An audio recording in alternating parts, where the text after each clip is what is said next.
안녕하세요. 캡틴 심우성입니다. 오늘은 지난 시간에 이어 환경오염 두 번째 시간 수질오염부터요 토양오염 그 다음에 우주 쓰레기 이런 얘기들 한번 정리를 한번 해볼 텐데, 자 그나마 환경오염 파트에서는요 대기오염 파트가 출제 빈도가 제일 높은 편이고, 자 그 다음엔 지금 얘기할 수질오염에 관한 얘기들이 되겠습니다. 자 일단 처음 나오는 게 뭐 나오니? 수질오염이라고 나오는 건데, 자 수질오염이란 건 말 그대로 물이 오염되는 현상 얘기하는 거였었다, 그지? 물이 오염되는 현상.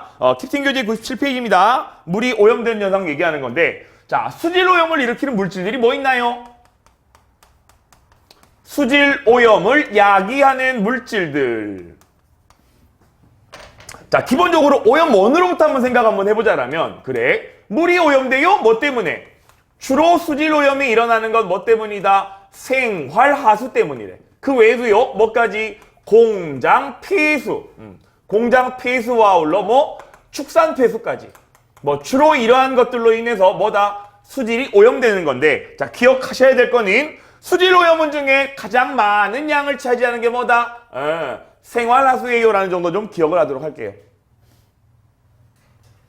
생활하수, 공장폐수, 축산폐수 중에 수질오염의 가장 큰 부분을 차지하는 게 뭐다? 생활하수예요 라는 얘기인 건데, 자 그러면 이러한 오염원으로부터 도대체 어떠한 물질들이 물에 투입된다라면 수질이 오염되는 거니? 라는 얘기겠다, 그지? 자 첫 번째 나오는 게 바로 뭐예요? 유기물이라는 게 나와. 유기물. 유기물이 뭐죠? 유기물의 반대말은 이렇게 잘 알고 있다시피 무기물이 되는 거다, 그지? 유기물과 무기물을 구분하는 기준은 뭐니? 탄소 원자가 포함되면 유기물, 탄소 원자가 없다라면 무기물, 이렇게도 표현합니다만은, 단적인 예로 이산화탄소만 하더라도 탄소가 포함되어 있지만 뭐니? 무기물에 해당하는 거거든. 자 그래서 여기 단원에서 지구학에서는요 유기물과 무기물을 구분하는 기준이 뭐니? 이렇게 기억을 합시다. 에너지원으로 쓰일 수 있다라면 유기물, 그렇지 못하다면 무기물이라고 생각합시다. 자 그러면 여기서 말하는 유기물이요 뭐다요? 에너지원으로 쓰일 수 있대. 다시 말해 수중생물들에게 에너지원을 공급하는 물질이라면 왜 얘가 오염물질이 되는 거니? 의구심이 들 수 있겠다, 그지? 자 그래서 여기서 말하는 유기물이라는 건요 우리가 먹는 음식물 이런 거라고 생각하지 마시고요, 뭐라고 떠올려라? 유기물 똥덩어리라고 생각합시다. 똥덩어리. 최근 들어 인터넷 기사를 막 봤더니 이런 얘기가 나와. 미래 식량자원으로 주목하고 있는 중에 하나가 인분. 사람 똥으로요 햄버거 패티를 만든대. 변에 들어있는 해로운 세균들을 죽인 다음에 맛과 향을 가미해서, 그리고 블라인드 테스트를 했더니 먹어봤대. 똥 패티로 만든 햄버거 맛있대. 농담이 아니고요, 최근 인터넷 기사에 그런 기사 있었습니다. 결국 이 얘기는 뭔 얘기다? 똥덩어리에 뭐가 들었다? 유기물이 들었어. 다시 말해 뭐다? 에너지원으로 쓰일 수 있다는 얘기라고. 그러면 에너지로 쓰일 수 있으면 좋은 거 아닙니까? 라는 얘기인 건데, 그래 여러분 인상 쓰고 있었지, 그지? 그래 똥덩어리는 유기물이지만요 물을 맑게 하는 거야? 오염시키는 거야? 오염시키는 거야. 이 정도 생각할 수 있는 거잖아, 그지? 자 그래서 여기 말하는 수질오염 물질 유기물은 뭐다요? 똥덩어리야 라고 생각을 하자고요.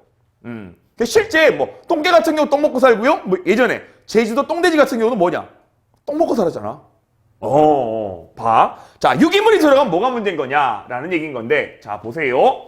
유기물이 적정량 들어간다라면 수중생물들에게 아주 좋은 역할을 하게 되겠지만, 문제는 유기물 투입량이 일정 이상 많아진다라면 문제가 된다는 얘기야. 그 결과 뭐 일어나니? 이러한 현상이 일어난대. 물에요 영양분이 어떻게 돼? 영양분이 풍부해지는 현상, 부영양화 현상이 일어난답니다. 여기서 부자는 부자할 때 부자야. 뭐가요? 영양분, 유기물이요 넘쳐나는 현상을 부영양화라고 얘기를 합니다. 부영양화. 그럼 먹을 게 많으면 좋은 거 아니에요? 그렇게 생각하기 쉬운데, 오히려 영양분이 너무 많게 된다라면, 그래 특히나 이분법을 하는 단순한 생물들 같은 경우, 대표적인 경우 이런 게 있습니다. 호기성 미생물이라고 얘기를 합니다.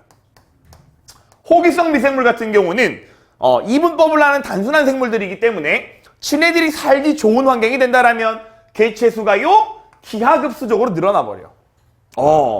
그럼 또 문제가 뭐가 되는 거냐 하면, 지금 여기 나와 있는 호기성 호기성이라고 얘기를 하는 건데 잘 봐봐. 호기라는 게 무슨 말인 거냐? 호자가요 한자로 이렇게 써요. 어떻게? 여자랑 남자랑 붙어있지요. 에이 좋아.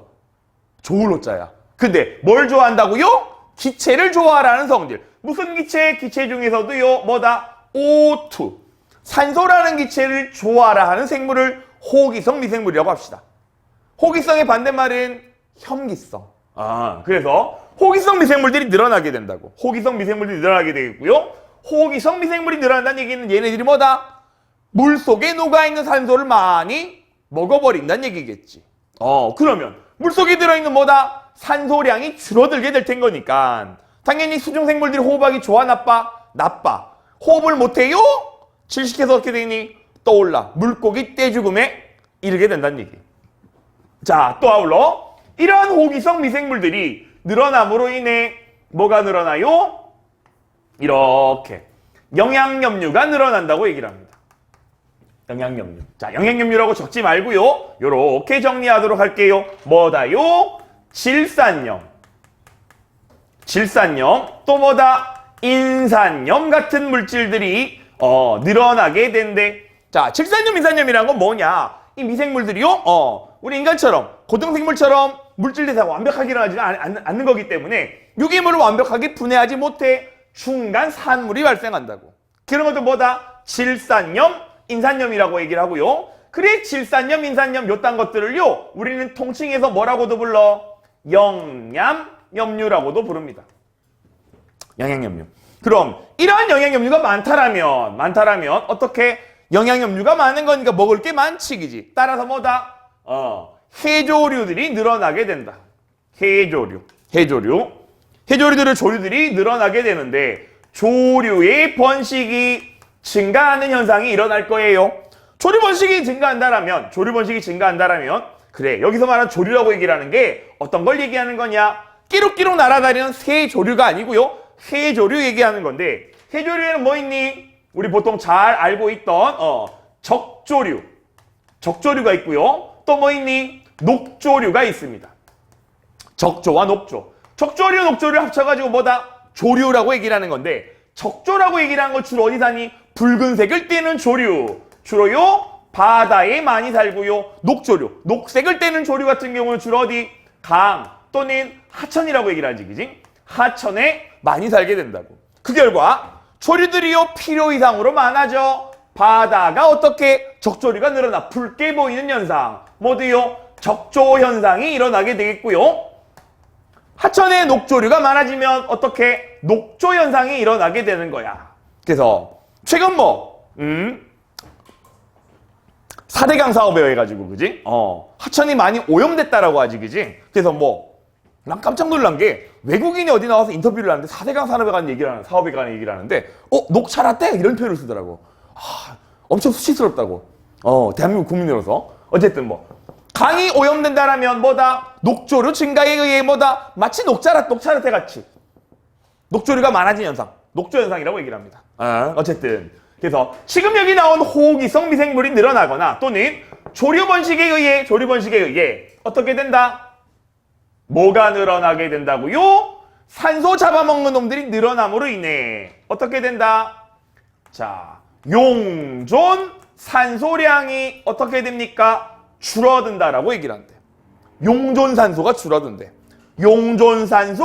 자, 앞으로 계속해서 얘기할 텐데 용존 산소를 다른 말로 뭐라고 합니까? DO라고 얘기해요. DO. 용존 산소가 줄어든다는 얘기는요, 뭐다? 물에 녹아있던 산소량이 줄어들게 될 텐거니까 생물이 살기 좋아요, 나빠요? 나빠. 그 결과 뭐다? 수중생물들, 특히나 물고기들이요 호흡을 못해 떼죽음을 당하는 현상들까지 일어나게 된다는 얘기. 자, 그래서 한편으로 보면 유기물이라는 건요 생물들에게 에너지원으로 쓰일 수 있는 거기 때문에 굉장히 이로운 거지만 문제는 뭐다? 그래요, 과유불급이라 그랬지, 그지? 너무 많게 들어온다라면 이렇게 안 좋은 현상들이 일어날 수 있다는 얘기까지. 됐습니까? 자, 그래서 수질오염 물질에서 가장 중요하게 생각하셔야 될 게 바로 요 유기물이라는 얘기. 유기물이 뭐라고요? 똥덩어리라고 생각하시면 되겠습니다. 됐습니까? 요렇게 정리가 되겠고, 자, 수질오염 과정에 있어서 이 과정이 뭐다? 거의 뭐 대부분 내용에 해당하겠다, 그지? 자, 그 다음, 자, 유기물 말고 또 뭐다? 영양염류. 자, 영양염류가 많아진다 하더라도요, 어떻게 되니? 그래, 여기 나와 있네. 영양염류가 많아져요?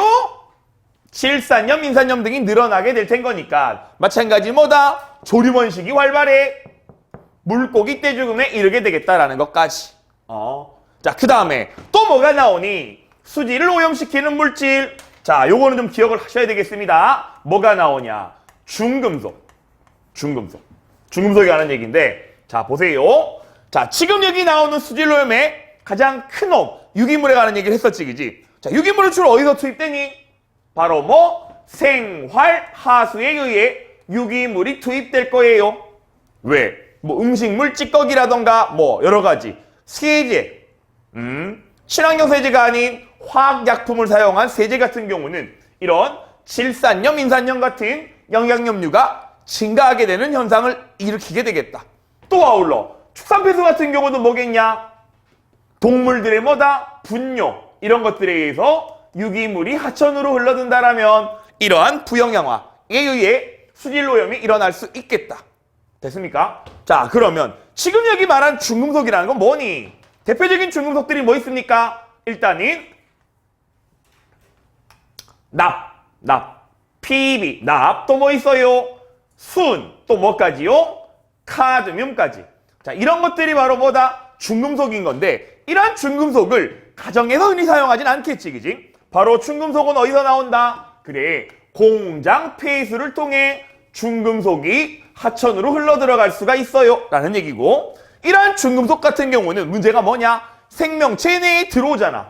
들어온다라면 어떤 얘기를 하냐면요, 생명체 내로 들어왔을 때 중금속 같은 경우는 지방과 결합해버린대. 지방과 결합해가지고요, 배출이 잘 안 일어난다는 거야. 그래서 생명체 내에 들어오게 된다면요, 이런 표현을 씁니다. 잔류성이 크다라는 표현을 써. 잘 빠져나가지 않고 오래 머물러 있어. 자, 그 결과, 자, 조금 이따가 얘기를 할 텐데, 잔류성이 크기 때문에 어떤 결과가 일어나니? 바로 생물 농축을 야기하게 된다라는 얘기까지. 자, 단적인 예로요, 여기 나온 납 같은 경우나 뭐 수은 같은 경우는 생물 농축에 의해 우리 몸에 많이 쌓이게 된다라면 중추신경에 문제가 생겨버려. 자, 그래서 수은 중독에 의해 일어난 최초의 병이 바로 뭐냐? 일본에서 일어났던 미나마타병이라는 게 있습니다. 미나마타병. 또 카드뮴 중독에 의해 일어난 게 뭐니? 유명한 거지, 그지? 이타이 병이라는 게 있습니다. 자, 60, 70년대 일본에서 우리나라보다 빨리 산업화가 일어났었지, 그지? 근데 그 당시만 하더라도요, 산업화가 막 일어났을 때만 하더라도 환경오염에 대한 지각이 별로 없었단 말이야. 그 결과 많은 공장들에서요, 이러한 중금속이 포함된 폐수를 그냥 강에다가 방류해버렸다고. 근데 일본 사람들 같은 경우 워낙에 뭐다? 날 것을 좋아하지, 그지? 우리나라 같은 경우 우리나라 사람 하더라도 뭐 바다 물고기는 회로 먹어도 민물 물고기는 잘 안 먹거든. 특정 어종 말거든. 근데 일본 사람들 워낙에 날 걸 좋아하다 보니까 어떻게? 강물에서 물고기를 잡아서 바로바로 회 떠서 먹어버렸다는 얘기야. 근데 문제는 이러한 중금속이 어디에요? 강물에 많이 녹아 들어가 있는데 당연히 누가 먹니? 강에 있던 물고기들이 먹게 되지. 근데 문제는 물고기들이 먹어요? 먹으면 어떻게 돼? 잘 빠져나가지 않아. 생물체 어류의 몸에 자꾸 쌓이게 되는 거지. 작은 물고기가 먹고요, 보다 큰 물고기가 작은 물고기 잡아먹는다라면 큰 물고기가 흡수한 거랑 작은 물고기가 먹은 거랑 같이 먹어버리지. 그럼 우리는 이 커다란 물고기를 잡아먹게 될 텐 거니까 이렇게 쌓여 생물체 몸에 쌓인 다음에 어떻게? 이렇게 생태 피라미드 먹이사슬 중에 누가요? 최고차 소비자가 피해가 가장 클 수밖에 없다고. 근데 현재 생태 피라미드의 최상위 계층이 누구니? 바로 우리 인간이 되겠지. 그래서 생물 농축이 어떻게 된다요? 미나마타병, 이타이타병 같은 병이 발병하게 됐다. 특히나 뭐 이타이타이병 같은 경우는 뭐 일본어로 아프다가 뭐니? 이타이라며, 그지? 카드뮴 중독의 병에 걸리면 고통이 그렇게 심하대. 그래서 환자들이 어떻게 누워가지고요, 이타이 이랬다는 거야. 그래서 뭐 이타이타이 병이라고 불렀던. 그래서 뭐다? 중금속. 뭐에 의해서요? 생물농축에 의해 일어난 병이 뭐다?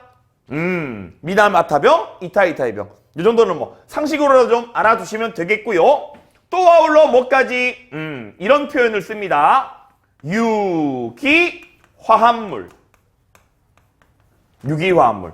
자, 유기화합물이라고 하면 조금 낯설 텐데 이건 많이 들어봤을 거예요. 뭐다? DDT. DDT가 어디 있습니까? 농약에 주로 들어있는 성분이 되겠고요. 얘 말고 최근 들어 많이 언급됐던 얘기가 바로 뭐? 다이옥신이라 부르는 놈들. 자, 그래서 유기화합물, DDT, 다이옥신 요딴 것들이요. 특히나 다이옥신 어디서 나온대? 플라스틱, 스티로폼 이런 것에 많이 나온대지, 그지? 그래서 뭐 컵라면 용기 중에 종이로 만든 거 말고 스티로폼으로 만든 용기는 전자레인지 돌리면 안 좋다. 왜? 환경 호르몬이 다이옥신 나온다. 이런 얘기 많이 들어봤지, 그지? 그래. 이러한 유기화합물도 어디서 나오니? 공장 폐수에서 방류됨으로 인해 피해를 주는 거고요. 둘 다 여기 나오는 유기화합물도요. 어떻더라? 마찬가지. 잔류성이 크기 때문에 뭐 일어나? 생물농축. 다시 한번. 중금속과 유기화합물은 생물농축에 의해 우리 인간에게 가장 큰 피해를 주는 물질이 되겠다. 라는 것까지 정리가 되겠습니다. 됐습니까? 특히나 뭐 여기 나온 환경호르몬이라고 하는 건데 원래 우리 호르몬이라는 게 뭡니까? 생물체 내에서 내분비계를 적절하게 항상성 유지에 관여하는 물질들이잖아, 그지? 근데 얘네들은 호르몬이 아님에도 불구하고 우리 몸에 들어와서 마치 지가 호르몬인 양 막 설치게 된다는 얘기라고. 그럼 어떻게 돼? 내분비계 교란이 일어나가지고 건강에 치명적인 문제를 일으킬 수 있겠다. 됐습니까? 다음. 자, 그 다음에 나오는 뭐 수질오염 물질들이 어떤 게 있냐라는 건데, 자, 한때 수능 문제 엄청 자주 등장했던 게 바로 뭐다? 기름 유출 사건에 관한 얘기. 기름 유출. 자, 특히나 우리나라에서 07년도인가요? 2007년도 태안 앞바다에서 뭐다? 기름 유출 사건이 일어났었지, 그지? 아마 여기 있는 친구들 중에 봉사하러 가는 친구가 있는지 모르겠다만, 그래. 한때 뭐 봉사활동하러도 많이 갔었단 말이야. 자, 기름이 유출돼요. 수질 오염이 일어나니? 왜 일어나요? 기름이 유출되면 왜 수질 오염이 일어나니?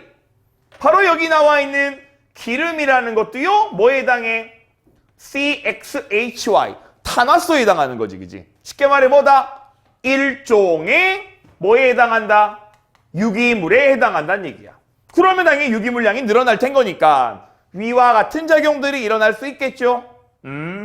또 아울러 기름 같은 경우는 주로 색깔이 무슨 색이니?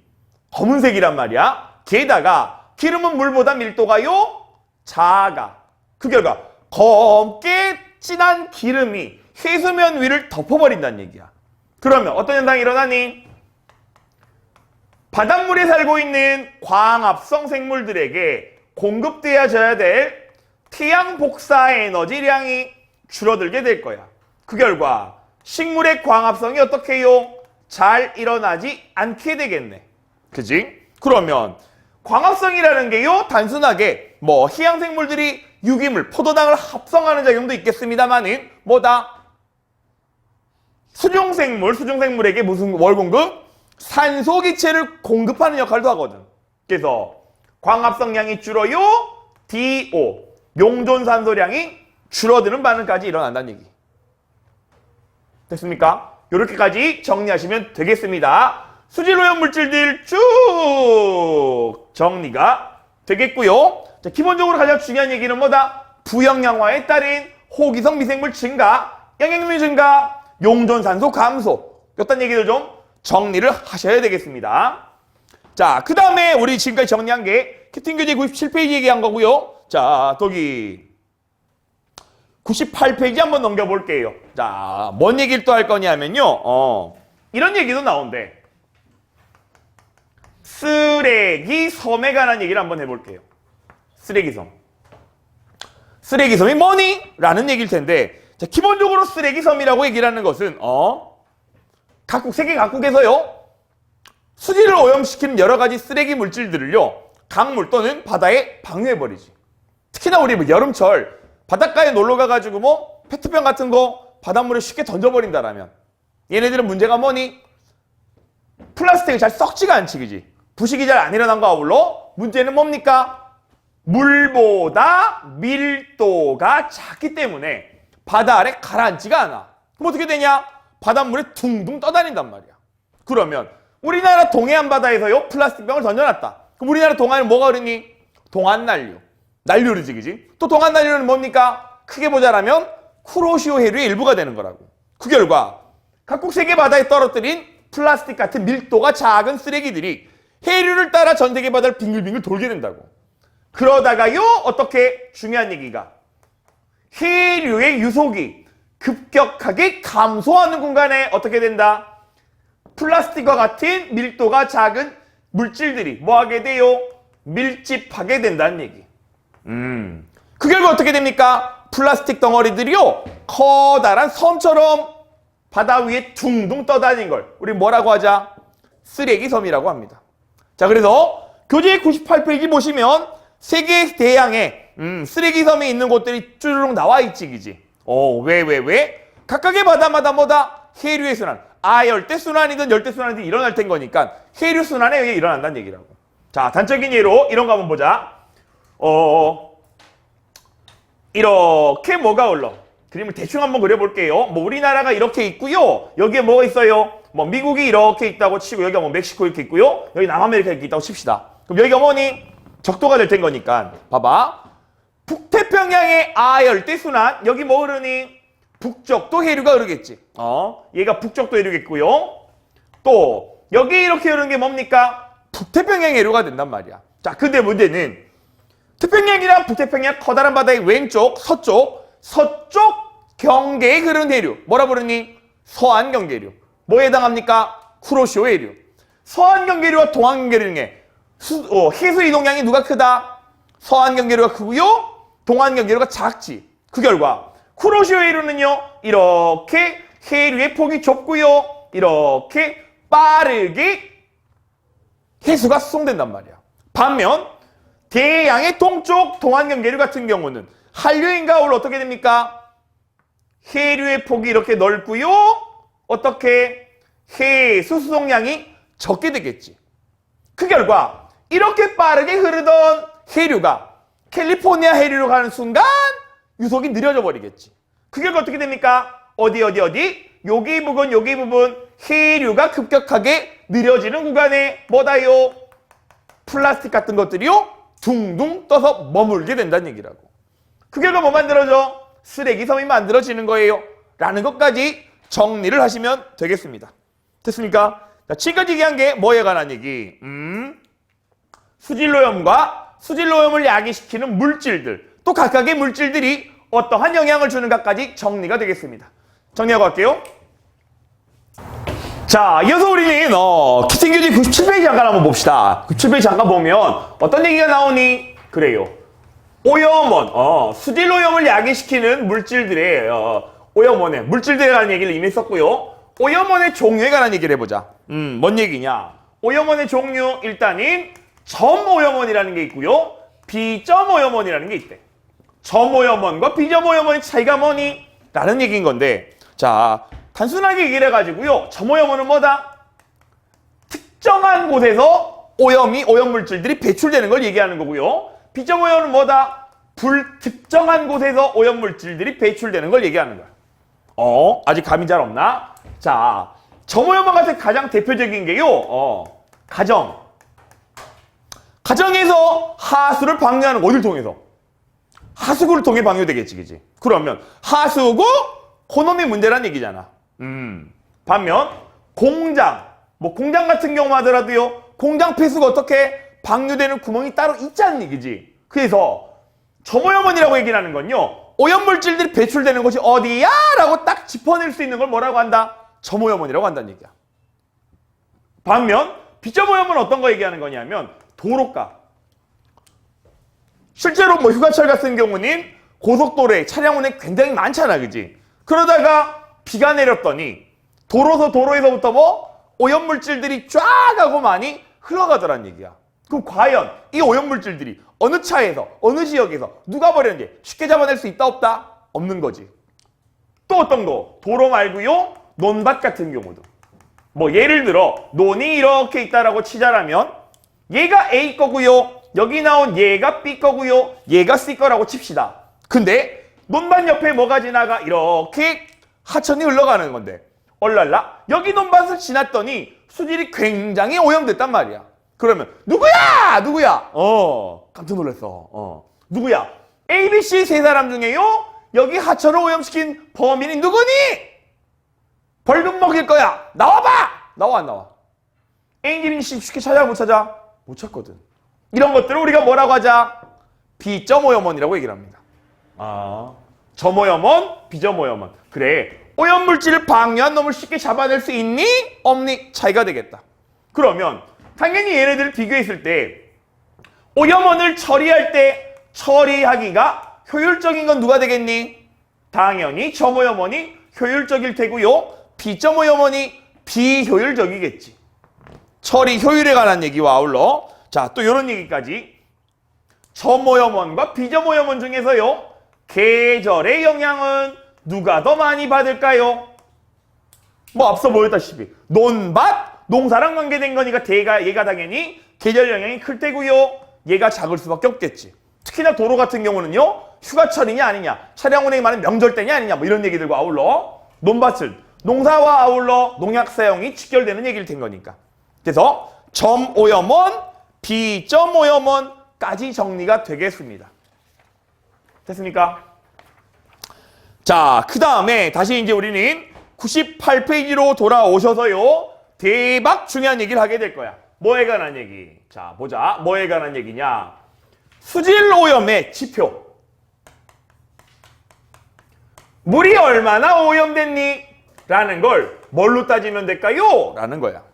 수질 오염의 지표. 자, 처음 나오는 게 뭐가 나와? BOD가 나오겠고요. BOD가 나오는 거고 또 뭐 나오니? DO라는 얘기가 나옵니다. BOD와 DOD. 자, 두 개 차이는 뭐냐면 자, DO라는 건 우리 이미 얘기했었지, 그지? 뭐다요? 용존 산소량이라고 얘기를 한다. 쉽게 말해 물에 녹아있는 산소가 얼마나 많아요? 적어요? 라는 게 뭐다? DO라는 말이야. 그 얘기는 다시 볼게요. DO라는 건요, 뭐에 비례해? 그래, 물에 녹아있는 산소량에 비례한다는 얘기야. 쉬운 얘기지, 그지? 자, 근데 BOD라는 건요, 우리가 좀 신경 쓰셔야 됩니다. 뭐에 관한 얘기를 할 거냐면, 잘 봐봐. 요렇게 밀폐된 공간 안에 물이 있고요, 여러 종류의 미생물들이 떠 있단 말이야. 근데 요때 깨끗한 물일 때 용존 산소량이 얼마더라? 10ppm만큼을 띠고 있더라 라는 얘기거든. 근데 여기에다가요 똥덩어리를 하나 요만한 걸 집어넣었단 얘기야. 뭘 집어넣었다고요? 유기물을 투척했단 얘기야. 그랬더니 당연히 시간이 지나게 된다라면 물이 수질이 오염됐다 하더라도 미생물들, 자연 같은 경우는 뭐니? 항상 밸런스를 맞추려는 경향이 있는 거지, 그지? 그래서 유기물이 있다 하더라도 일순간 수질이 오염됐다 하더라도 강물, 바닷물은 뭐가 일어나? 스스로 정화되는 작용, 자정작용이라는 게 일어난다고. 자정작용이 일어나? 그래서 시간이 지났더니 어떻게 됐다? 그래, 이렇게 미생물들이 있고요. 유기물들이 어떻게 됐니? 뿅! 사라져버리게 됐다는 거야. 근데 문제는 이때 뭘 따져봐? 용존산소량을 따져봤더니 얼마만큼? 6ppm으로 줄어들었다는 얘기야. 그러면 그 얘기는 곧 뭔 얘기냐? 왜 산소가 줄어들었니? 여기에 있던 미생물들이요, 뭐 하느라? 유기물 가지고 호흡하느라 산소를 소비해버렸기 때문에. 다시 한번, 미생물들이 뭐다? 유기물을 분해하느라 산소를 소비했기 때문에 산소가 줄어들었다는 얘기야. 자, 그러면 봐봐. 여기 있는 미생물들이요, 요만한 똥덩어리 유기물을 분해하기 위해 산소를 얼마 소비한 거니? 4ppm만큼을 소비한 거지. 4ppm만큼을 소비한 거란 말이야. 얘를 우리는 뭐라고 하자? BOD라고 한다고.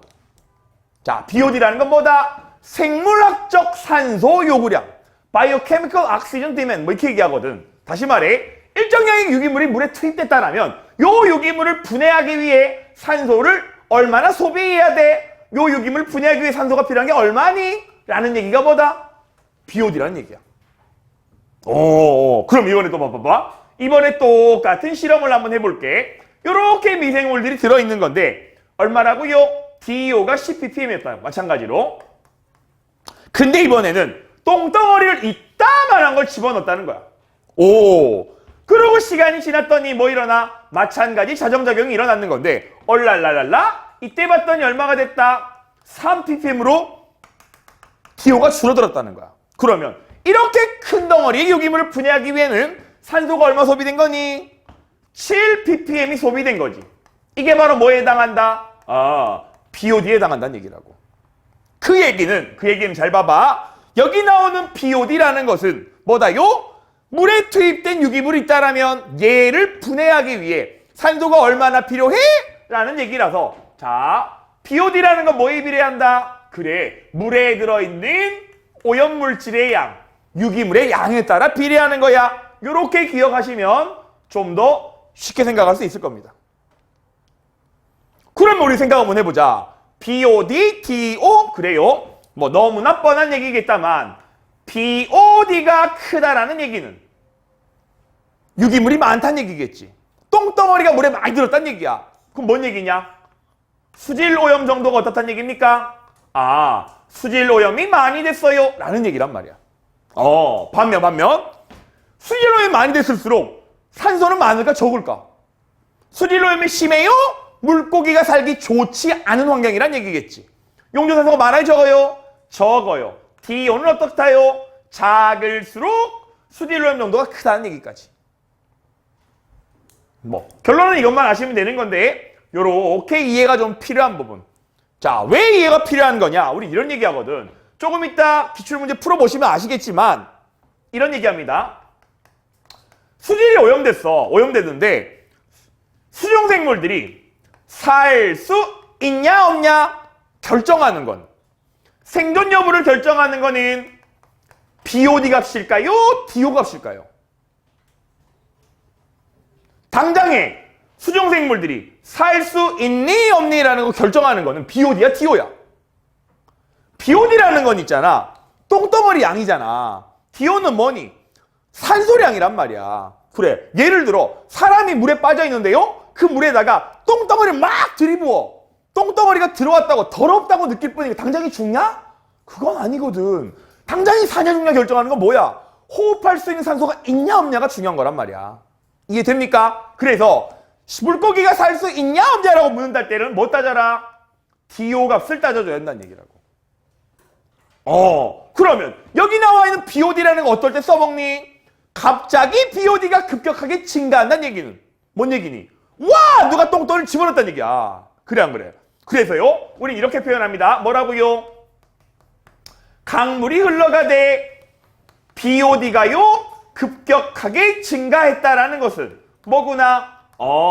누군가가 유기물 투척한 놈이 있구나. 다시 말해, 특정한 오염원이 있구나. 저 오염원이 어디구나라고 판단할 수 있는 거지. 얘는 뭘로 판단하는 거니? 그래요, BOD로 판단하시면 된다는 얘기입니다.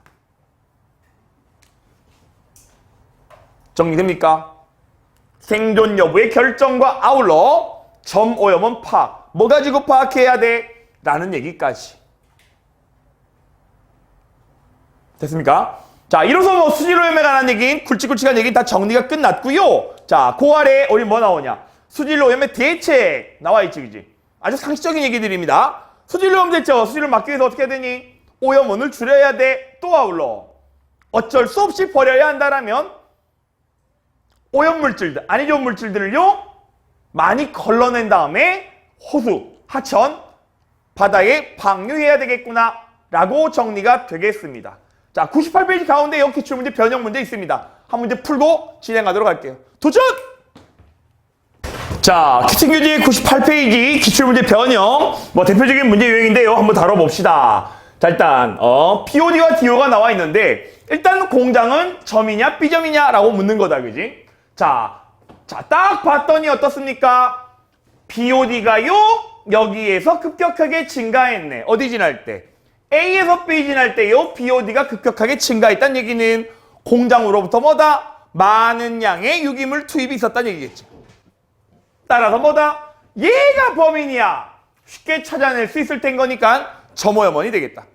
다음, 유기물 농도가 가장 큰 것은 어딥니까? 유기물 농도 뭘로 따지랬니? 뭘로 따져요? BOD 가지고 따지는 거랬다. BOD가 제일 큰 게 어딥니까? C가 되겠네.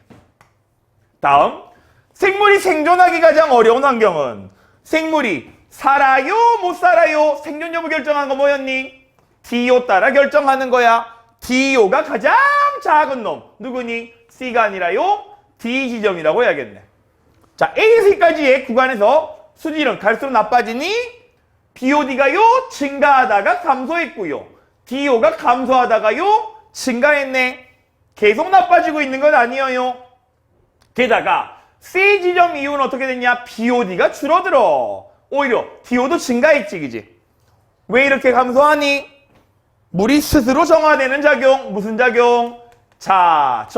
작용 때문일 거야. 라고 정리가 되겠습니다. 자, 이어서 키싱교재 99페이지 뭐에 관한 얘기가 나오니? 토양오염에 관한 얘기가 나옵니다. 토양오염. 자, 토양오염이란 건 말 그대로요. 토양에 오염물질들이 끼어드는 걸 얘기하는 걸 테고, 자, 토양오염의 가장 두드러진 특징이라면 이런 얘기를 합니다. 뭐다요? 상대적으로 대기오염, 수질오염에 비해 토양오염은요, 특징이 잔류성이 크다라고 표현합니다. 한 번 오염물질이 토양에 섞이게 되면 잘 빠져나오지 못한다라는 얘기가 되겠다. 잘 빠져나오지 못해요.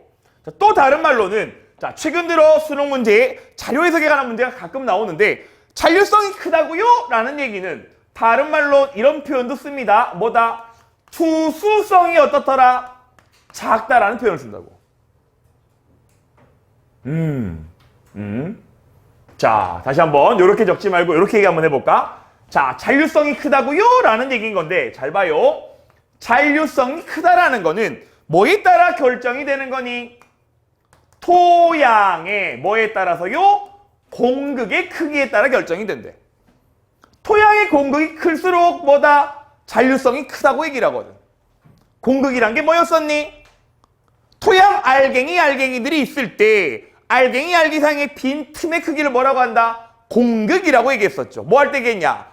풍화 침식단원 할 때 얘기했던 거다, 그지? 다시 한번. 그러면 여기 나오는 토양의 공극, 얘는 뭐 따라 결정돼? 입자의, 뭐의 입자?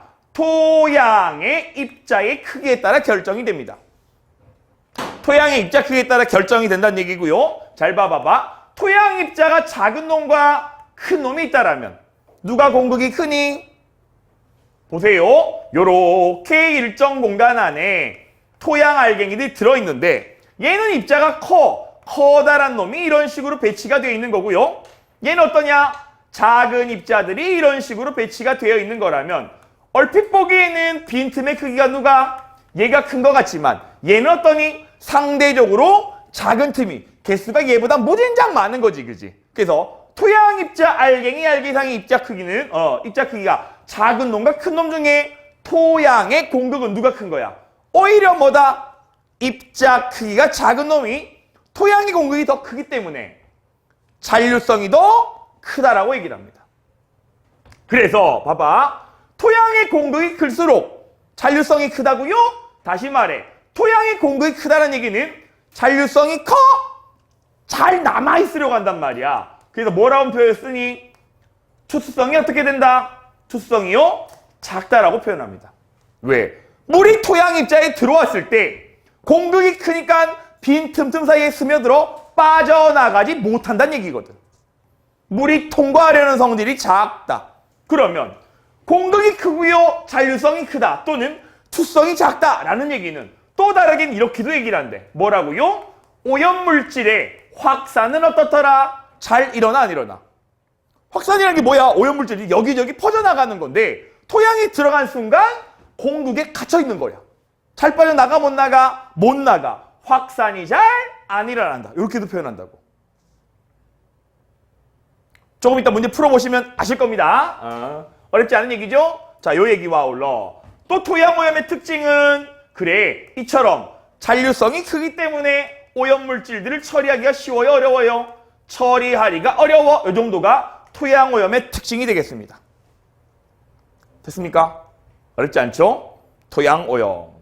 자, 그 다음에 토양오염, 99페이지 토양오염 정리는 이 정도로 마무리하도록 하고요. 자, 이어서 우리는 뭐다? 100페이지, 101페이지의 문제가 나오네, 그지? 뭐에 관한 얘기를 해봅시다. 우주 쓰레기에 관한 얘기를 한번 해보자. 우주 쓰레기. 우주 쓰레기.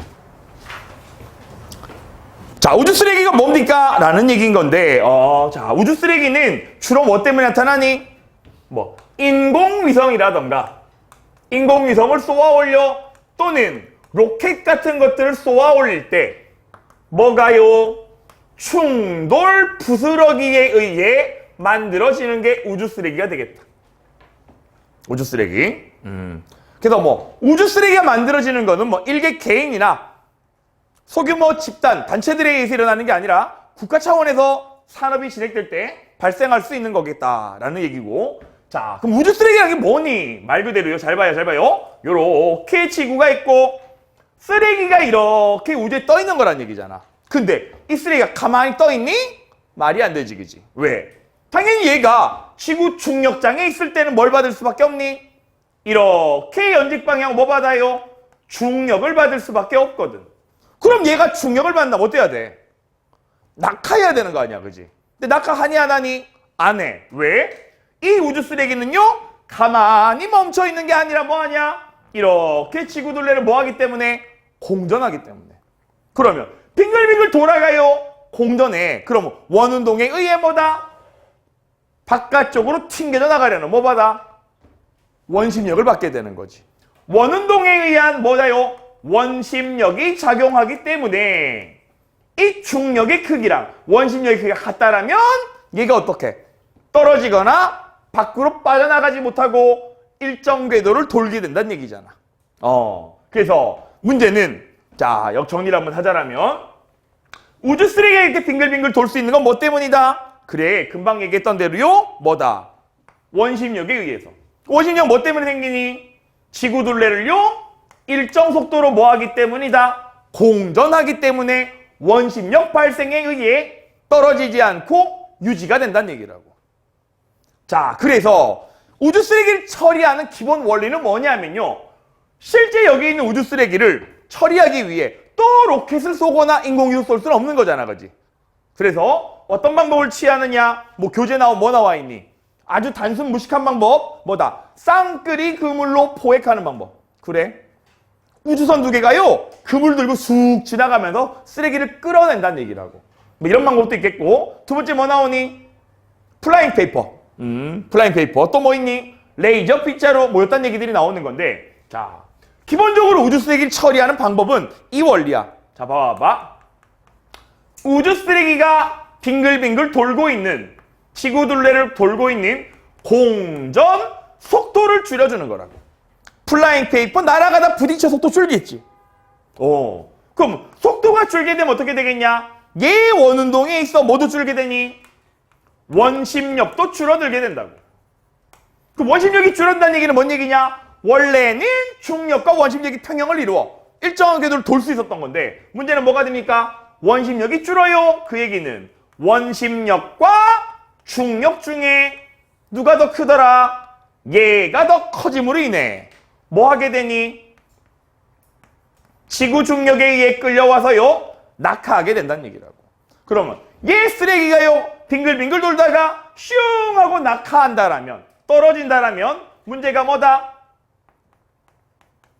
대기와의 마찰로 인해 뭐 하게 됩니까?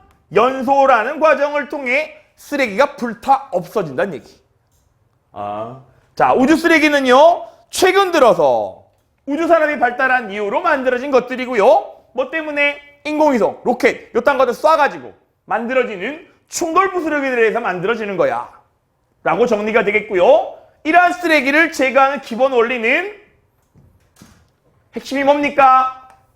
지구 둘레를 빙글빙글 돌아가는 속도를 낮춰서 뭐 하는 거? 낙하시켜 마찰로 인해 연소시키는 게 목적이다. 이렇게까지만 정리하시면 되겠습니다. 자, 우린 이어서 교재 100페이지와 101페이지까지 환경오염, 기출문제 변형 도전! 자, 기출교재 100페이지. 벌써 우리 100페이지까지 진행했습니다. 100페이지 나오는 뭐다? 자, 수질오염에 관한 문제가 되겠네. 자, 뭔 얘기가 나오냐? 용존산소. 하류로 갈수록 용존산소가 어떠니? 어떤 얘기가 나오는데, 자, 수질은 A 중에서 가장 좋나요? A가 DO가 가장 낮은 걸로 봐서 가장 좋다가 아니라 뭐다? 나쁘다라고 얘기하겠죠. 아주 쉬운 문제가 되겠고요. 자, 이번 문제가 좀 신경 써야 될 문제가 될 텐데, 자, 가구간이 어딥니까? 여기에서부터 여기까지네. 다시 말해, 이렇게 용존산소가요, 뭐하고 있는 구간? 감소하고만 있는 구간이 되겠다. 가구간에서 하류로 갈수록, 이쪽으로 갈수록, BOD는 계속 감소하니, 증가하니? 일단, DO는 어떻게 돼? 줄어들고 있잖아. 그럼 BOD는요? 증가해요, 감소해요? 일반적으로 친구들이 뭐라고 생각하냐? 쌤, DO가 낮아졌잖아요. 맞아. 그럼 수질이 더 오염된 거잖아요. 맞아. 그럼 BOD가 어떻게 돼요? 증가하는 거 아니에요?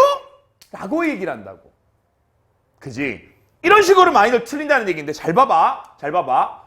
어디까지나 BOD라고 얘기를 하는 건 뭐였니? 뭐에 비례한다고요? 유기물의 양에 비례한다고 얘기를 한 거야. 맞아, 아니야? 근데 여기 나오는 용존산소량이라는 건 뭐에 비례하니? 물에 녹아있는 산소량에 비례하는 거야. 맞아, 아니야? 그러면 실제 얘는 용존산소량이라는 거는 물에 녹아있는 산소량, 실존하는 양을 얘기하는 거지만 BOD라는 건 뭡니까? BOD라는 게 뭐예요? 유기물이 얼마나 있냐? 다시 말해, 이 유기물이 분해되는데 필요한 산소가 얼마니? 라고 가늠하는 값이잖아. 어떻게 보면 산소가 사라질 값을 예측하는 값이란 말이야. 그지? 조금 다른 얘기라고요? 그러면 지금 여기에서 봐요. 용존산소량이 왜 줄어? 점점 줄고 있잖아. 봐봐. DO가 왜 감소하고 있니? DO 감소하는 얘기 산소량이 어떻게 돼? 줄어들고 있잖아. 왜 산소가 줄어? 산소를 뭐 했기 때문이냐? 써버렸기 때문에. 누가 썼니? 누가 썼니? 누가 썼어요? 호기성 미생물들이 뭐 했냐? O2를 소비했기 때문에 DO가 준 거 아니야. 맞아, 아니야? 그러면 이 호기성 세균들은 왜 산소를 소비하니? 뭐 하느라 산소 소비해요? 뭐 하느라요?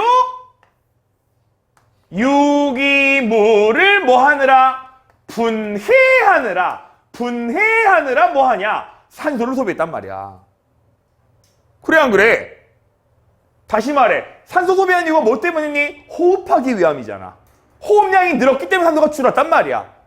호흡이란 게 뭡니까? 유기물과 산소를 화합시켜서 뭐 하냐? 에너지를 얻어내는 거잖아. 그러면 산소 소비한 만큼 유기물도 어떻게 돼? 줄어든다는 얘기란 말이야. 이해합니까? 이해해요? 그 결과 얘는 뭐다요? BOD가 계속 증가하는 게 아니라 감소하고 있는 거야. 왜? 이러한 이유 때문에. 많이들 실수하는 복입니다. 됐습니까? 세 번째. 자, 가구간에서 식물의 감소가 일어나지 않니? 가구간 일어나. 산소가 점점 줄어요. 만약에 광합성이 일어난다면 산소가 증가하는 게 아니에요? 라고 생각한 친구가 맞는데 일어나지 않는 게 아니라고요. 다시 한번 요거 4번 문제 읽어본다라면 보다 감이 잡힐 텐데 나구간에서는 어떻게 됐냐? 산소량이 늘었죠? 왜? 공급되는 산소랑 소비되는 산소 중에 누가 많아요? 얘가 많기 때문에 어떻게 됐다? 산소량이 증가한 거라고. 그 얘기는 여기서도요, 광합성이 일어나지 않는 게 아니야. 잘 봐. 광합성이라고 하는 건 뭐니? 산소를 생산하는 거고, 그지? 호흡이라고 하는 건 뭡니까? 산소를 소비하는 거란 말이야. 그런데 이렇게 용존산소가 줄었다는 얘기는 생산 소비 누가 더 큰 거니? 그래, 단지 광합성량보다 호흡량이 더 크다 뿐인 거지. 광합성이 아예 일어나지 않았다고 할 수는 없는 거라고요. 이게 됩니까? 이렇게 정리가 되셔야 됩니다. 꽤나 난이도가 있는 문제가 되겠다. 조심할게요. 자, 이어서 100페이지 두 번째 문제. 자, 얘는 뭐에 관한 얘기냐? 납수용액 뭐니? 중금속. 수질 오염물질.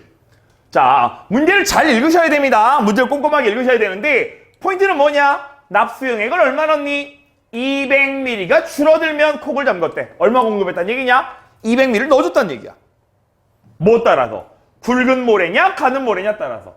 자, 그럼 정리 한번 해볼게. 자, 여기에 뭐가 있다고요? 굵은 모래가 있고요. 가는 모래가 있다라고 치면 실제로 뭐라고 할까? 공급해준 게 얼마입니까? 얘가 200ml 들어간 거고 얘도 마찬가지 200ml 넣은 거잖아. 그치? 그랬더니 뭐가 된 거야? 유출 빠져나간 게 얼마란 얘기니? 114. 얘는 얼마요? 108이 되는 거야. 그지? 그러면 200을 투여했더니 114가 빠져나 108이 빠져나가요? 그 얘기는 뭔 얘기냐? 그래요. 잔류하고 있는 양은 얼마겠니? 굵은 모래가요? 차이만큼 얼마?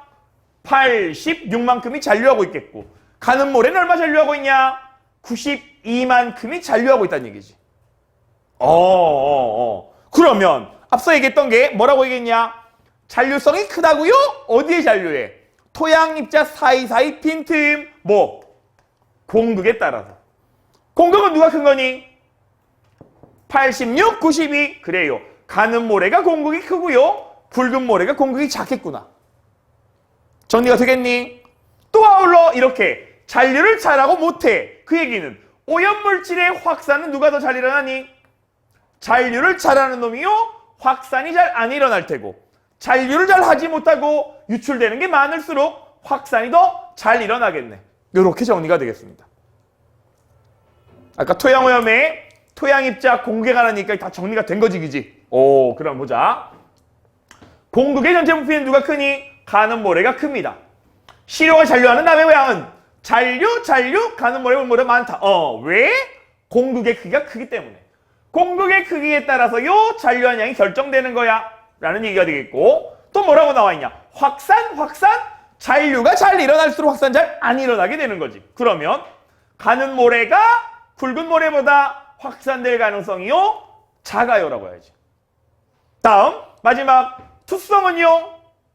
확산이 잘 일어날수록. 확산이라는 게 바로 뭐니? 투수성과 같은 개념이었었지. 누가 더 잘 일어나니? 굵은 모래가 더 잘 일어날 거야. 까지 정리가 되겠습니다. 자, 마지막 101페이지에 나와 있는 우주 쓰레기에 관한 기출문제인데요. 여기서 보시다시피 우주 쓰레기에 관한 얘기는 대부분 뭐다? 자료에서 관한 문제가 많습니다. 자료에서 관한 문제가 많고요. 그닥 어렵지 않은 문제가 될 텐 거니까 한번 알아봅시다. 자, 우주 쓰레기 수는 증가하는 추세다. 그래, 대체로 증가하는 추세가 많네. 두 번째, 고도 100km 이하에는 우주 쓰레기가 거의 없니? 깨끗하네. 거의 없구나. 다음, 우주 쓰레기의 충돌 가능성은 R이랑 위성, 무궁화위성 누가 크겠니? 쓰레기가 많아요? 적어요? R이랑 위성이 클 수밖에 없겠지. 아주 상식적인 문제들이야. 다음, 가장 큰 비율을 차지한 건 누구니? 얘네. 얘가 누구예요? 충돌 부스러기가 되겠구나. 끝! 이런 식의 자료 해석에 관한 문제가 대부분일 테니까 크게 당황하지 않고 아까 전에 얘기했던 뭐다요? 우주 쓰레기의 공전 속도를 감소시킨다라면 중력이 끌려 들어와 대기와의 마찰로 연소되어 사라진다. 없애는 거야. 라고까지 정리가 되겠습니다. 자, 지금까지 우리는 제3단원 첫 번째 환경오염 파트가 정리가 되었습니다. 자, 앞서 얘기했다시피 환경오염 파트는요. 다들 틀리면 실수라고 착각을 해. 그치만 분명 실수가 반복되더라면 뭐랬니? 실력이랬지, 그지? 꼼꼼한 내용들 정리를 잘 하셔서 실수하지 않도록 하면 좋겠습니다. 수고했습니다. 지금까지 키튼 심성입니다.